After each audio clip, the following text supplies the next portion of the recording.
The Kappa is a reoccurring creature in Japanese folklore. They are generally depicted about the size of a child, with scaly skin ranging from a green to bluish colour.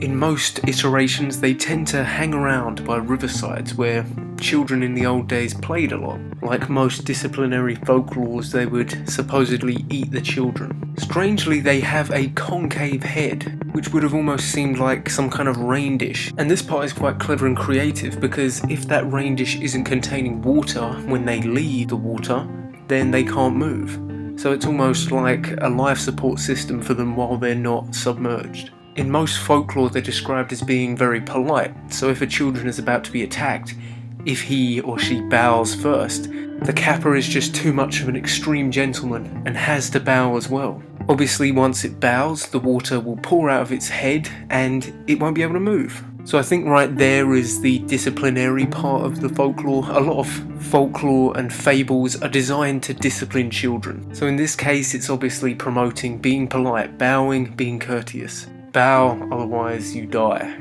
Kind of extreme, but you get the idea.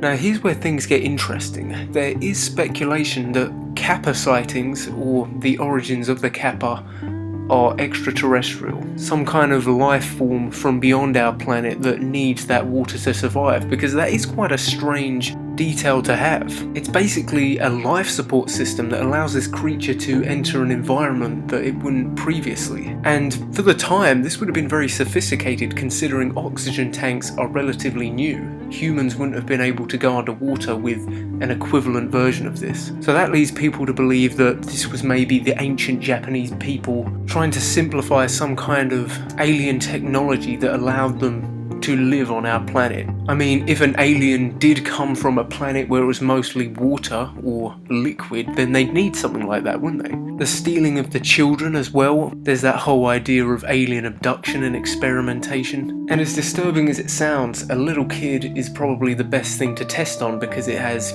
years to grow and can be studied for a much longer time than an adult. But of course, the bowing thing is quite weird. That seems a pretty strange weakness for an extraterrestrial being to have. You simply bow and it does the same, and then it's incapacitated. I suppose maybe this could have been added after. As I said, a lot of these folklore are designed to discipline children, so maybe the story didn't originally have that, but they added it because parents like to get their children to be polite. But still, it kind of reminds me of the alien from Signs, if you remember that, but the opposite. So that alien had a really kind of pathetic weakness as well. All you had to do was put water on it and it died. And this one, it's the opposite. All it has to do is lose water from this tiny container on its head and it can't move. However, this could also be a sign of an attempt at communication. Maybe if the human bowed and this alien is extremely peaceful, then maybe they would try to replicate that to communicate, and of course the water spills out and they become incapacitated. But still, I doubt an organism that sophisticated would be that clumsy. The Kappa are also shelled and are said to have a duck-like beak. Maybe this could refer to some kind of snapping turtle, which would be a much more rational explanation, the parents simply warning their kids about the snapping turtle. And over the years it gets distorted into a story. There's also the giant Japanese salamander, which has these little hands that almost look humanoid, so I could see that too. So let me know your thoughts in the comments below. Is it an alien? A duck? Who knows? Like the video if you did, share it with a friend, and of course if you haven't already, subscribe for more creepy content.